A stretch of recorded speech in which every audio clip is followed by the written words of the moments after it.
Nama saya Andi. Saya baru saja pindah ke rumah baru yang terletak di pinggiran kota. Rumah ini adalah rumah impian saya sejak lama, dengan desain modern dan halaman yang luas. Saya membeli rumah ini karena lokasinya yang tenang dan jauh dari keramaian kota, cocok untuk menghindari stres sehari-hari. Selain itu, harganya pun cukup terjangkau untuk ukuran rumah sebesar ini. Rumah baru saya memiliki 2 lantai dengan 3 kamar tidur di lantai atas. Lantai bawah terdiri dari ruang tamu yang luas, dapur, ruang makan, dan 1 kamar mandi. Di belakang rumah, terdapat taman kecil dengan beberapa tanaman hias dan pohon mangga yang rindang. Saya langsung jatuh cinta dengan suasana asri di taman tersebut. Ruang tamu di rumah ini terletak tepat di depan pintu masuk. Ruangannya cukup luas dengan jendela besar yang memberikan cahaya alami yang melimpah. Di sebelah ruang tamu, terdapat ruang makan yang terhubung langsung dengan dapur. Semua perabotan di rumah ini masih baru, karena saya ingin memulai kehidupan baru dengan suasana yang segar. Di lantai atas, kamar tidur utama terletak di sisi kiri koridor. Kamar ini memiliki balkon kecil yang menghadap ke taman belakang. 2 kamar tidur lainnya berada di sisi kanan koridor, masing-masing dilengkapi dengan jendela besar yang menghadap ke jalan. Saya merasa sangat nyaman dengan tata letak rumah ini. Alasan utama saya membeli rumah ini adalah karena saya ingin mencari ketenangan. Setelah bertahun-tahun tinggal di tengah kota yang bising, saya merasa butuh tempat yang lebih tenang untuk beristirahat. Selain itu, harga rumah ini cukup terjangkau dibandingkan dengan rumah lain di area tersebut. Namun, sejak hari pertama pindah, saya mulai merasakan hal-hal aneh. Malam itu, setelah semua barang-barang dipindahkan, saya duduk di ruang tamu sambil menikmati secangkir kopi. Tiba-tiba, saya mendengar suara langkah kaki dari lantai atas. Saya pikir itu hanya imajinasi saya karena kelelahan. Ketika saya naik ke lantai atas untuk memeriksa, tidak ada siapa-siapa. Semua kamar kosong dan lampu sudah dimatikan. Saya kembali turun dan mencoba mengabaikan perasaan aneh tersebut. Namun, suara langkah kaki itu kembali terdengar setiap kali saya duduk di ruang tamu. Malam berikutnya, saya mengalami mimpi buruk. Saya bermimpi melihat sosok pocong berdiri di depan pintu kamar tidur saya. Sosok itu tidak bergerak, hanya menatap saya dengan tatapan kosong. Saya terbangun dengan keringat dingin dan jantung berdebar kencang. Saya mencoba menceritakan mimpi buruk tersebut kepada teman-teman saya. Mereka hanya tertawa dan mengatakan bahwa itu mungkin karena stres pindahan. Namun, saya merasa ada sesuatu yang tidak beres dengan rumah ini. Setiap malam, saya merasa ada yang mengawasi saya. Suatu malam, saat sedang menonton televisi di ruang tamu, saya melihat bayangan putih melintas di depan jendela. Saya segera berlari keluar untuk memeriksa, tapi tidak menemukan apa-apa. Saya mulai merasa takut untuk tinggal sendirian di rumah ini. Saya memutuskan untuk mencari tahu sejarah rumah ini.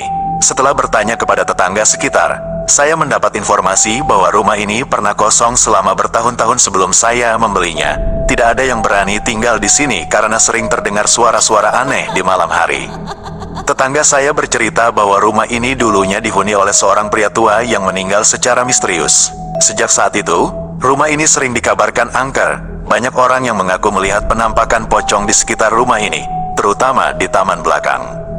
Saya semakin yakin bahwa ada sesuatu yang tidak beres di rumah ini. Suara-suara aneh dan penampakan bayangan putih semakin sering terjadi.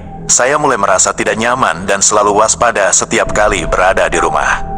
Malam itu, saya memutuskan untuk tidur lebih awal karena merasa sangat lelah. Namun, sekitar tengah malam, saya terbangun karena mendengar suara pintu yang terbuka dan tertutup dengan keras. Saya segera bangkit dan memeriksa seluruh rumah, tapi tidak menemukan apa-apa. Ketika saya kembali ke kamar tidur, saya merasakan ada yang mengikuti saya dari belakang. Saya berbalik, dan seketika melihat sosok pocong berdiri di ujung koridor. Sosok itu tidak bergerak, hanya berdiri diam menatap saya. Saya merasa sangat ketakutan dan segera masuk ke kamar serta mengunci pintu. Saya tidak bisa tidur semalaman. Pikiran saya dipenuhi oleh bayangan sosok pocong yang saya lihat di koridor. Keesokan paginya, saya memutuskan untuk mencari bantuan dari orang pintar yang dikenal bisa mengusir makhluk halus. Orang pintar tersebut datang ke rumah saya pada sore hari. Setelah melakukan beberapa ritual dan doa, dia mengatakan bahwa rumah ini memang dihuni oleh makhluk halus yang tidak tenang. Dia menyarankan saya untuk sering berdoa dan menjaga kebersihan rumah. Meski demikian, teror dari sosok pocong tersebut tidak berhenti. Setiap malam, saya masih sering mendengar suara-suara aneh dan melihat bayangan putih melintas di sekitar rumah. Saya merasa semakin stres dan takut untuk tinggal di sini. Pada suatu malam, saya mendengar suara tangisan dari taman belakang. Saya memberanikan diri untuk keluar dan memeriksa. Di sana, saya melihat sosok pocong duduk di bawah pohon mangga, menangis dengan suara yang sangat memilukan. Saya merasa kasihan, tapi juga sangat ketakutan. Saya tidak tahu harus berbuat apa. Saya hanya bisa berdiri terpaku, menatap sosok pocong tersebut dari kejauhan. Tangisannya terus terdengar sampai akhirnya menghilang dengan sendirinya. Sejak kejadian itu, saya semakin sering melihat penampakan sosok pocong di rumah ini. Bahkan, terkadang saya merasa ada yang menyentuh saya saat sedang tidur. Saya merasa sangat terganggu dan tidak bisa beristirahat dengan tenang. Saya memutuskan untuk mengadakan pengajian di rumah ini, berharap bisa membantu mengusir makhluk halus yang menghuni. Saya mengundang tetangga dan teman-teman untuk datang dan berdoa bersama. Pengajian berlangsung dengan hikmat, dan saya merasa sedikit lega. Namun, malam itu, setelah pengajian selesai, teror dari sosok pocong kembali terjadi. Saya mendengar suara ketukan di pintu kamar tidur saya. Ketika saya membuka pintu, saya melihat sosok pocong berdiri di depan pintu, lebih dekat dari sebelumnya. Saya merasa sangat ketakutan dan segera menutup pintu. Saya duduk di sudut kamar, berdoa agar makhluk itu pergi. Namun, suara ketukan di pintu terus berlanjut sepanjang malam. Saya tidak bisa tidur dan hanya bisa menunggu sampai pagi. Keesokan paginya, saya merasa sangat lelah dan tidak bersemangat. Saya mulai berpikir untuk pindah dari rumah ini. Teror dari sosok pocong tersebut sudah sangat mengganggu kehidupan saya. Saya merasa tidak bisa tinggal di sini lebih lama lagi. Saya mulai mencari rumah baru yang lebih aman dan nyaman. Saya menghubungi agen properti untuk membantu mencari rumah yang sesuai dengan kebutuhan saya. Saya berharap bisa segera menemukan rumah baru dan meninggalkan rumah ini. Sambil menunggu proses pencarian rumah baru, saya mencoba untuk tetap tenang dan tidak terlalu memikirkan teror dari sosok pocong. Namun, setiap malam, suara-suara aneh dan penampakan bayangan putih masih terus terjadi. Saya merasa sangat stres dan tidak bisa beristirahat dengan baik. Suatu malam, saya mendengar suara seperti orang berjalan di atap rumah. Suara itu sangat jelas dan terdengar seperti langkah kaki yang berat.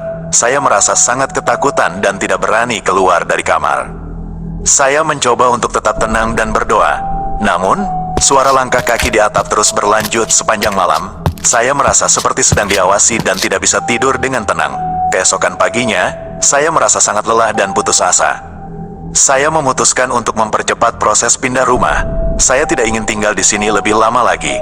Teror dari sosok pocong sudah sangat mengganggu kehidupan saya. Saya merasa tidak aman dan tidak nyaman di rumah ini.